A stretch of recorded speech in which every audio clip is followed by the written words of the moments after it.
चैत्रोत्सवाच्या पार्श्वभूमीवर देवळा तालुका chemist association तर्फे भाविकांसाठी मोफत औषध वाटप सर्व औषधे फार्मासिस्टच्या उपस्थितीत दिले। चैत्र नवरात्रीच्या निमित्ताने सप्तशृंगी गडावर जाणाऱ्या हजारो भाविकांची काळजी घेत देवळा तालुका केमिस्ट असोसिएशनने सलग तिसऱ्या वर्षी विठेवाडी येथे मोफत औषध वाटप शिबिराचे आयोजन केले।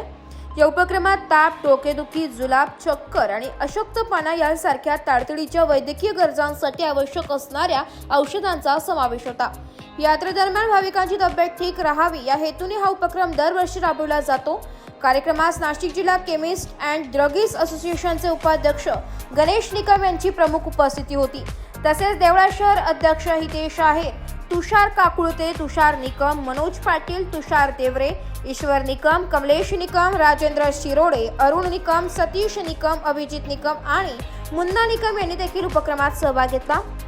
भाविकांनी या उपक्रमाचे कौतुक करत केमिस्ट असोसिएशनचे आभार मानले।